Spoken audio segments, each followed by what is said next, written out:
So as my guest today, I have Nino Nelissen from Netherlands. He's the managing director and owner of Executive Mobility Group. They are an organization which optimizes mobility management for internationally operating employers, providing expert knowledge of international posting processes, management of relocation services, consultation on taxation, social security, and immigration law in a tailor-made manner. Thank you very much, Nino, for being here with me today. Please tell me what would be the most important things that you would like a possible potential client approaching you to know about Executive Mobility Group, and especially your way of delivering services.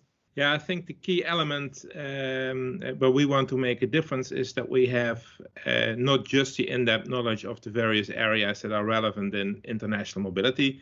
Like, of course, you mentioned destination sales, immigration, tax, HR consulting. But I think what we do is try to come with an optimum that covers all these areas simultaneously. Because often the solution for one element causes a problem with the other element. And our aim is with our team of specialists to come with one recommendation to a client that actually helps them cover all the aspects that are relevant.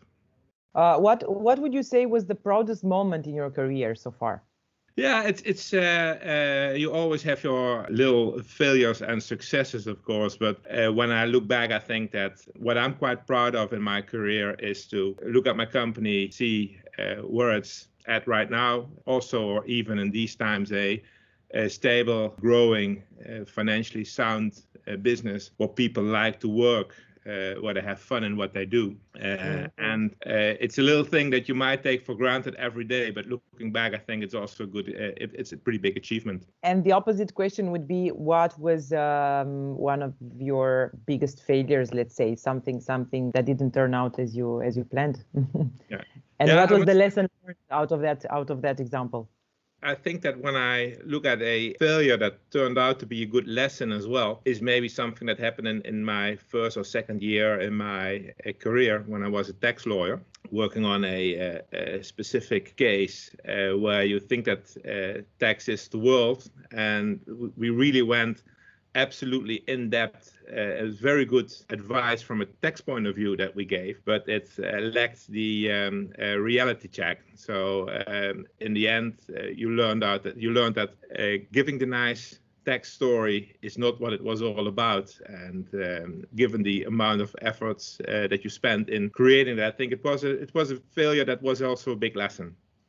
What advice, Nino, what advice would you give young people planning to enter this sector of activity, global mobility sector? The advice, of course, is to have fun in what you do, and hopefully not in contradiction with that, continue to learn. When you look at the world of global mobility, it's very easy to become a specialist in your little niche within the niche and land back and do your work and start to do a routine.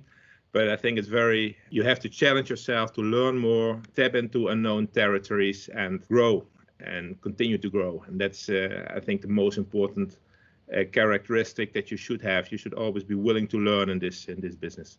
Excellent. What would be your superpower, Nino? I have a 7-year-old son right now that's very much into Superman and all these kind of things.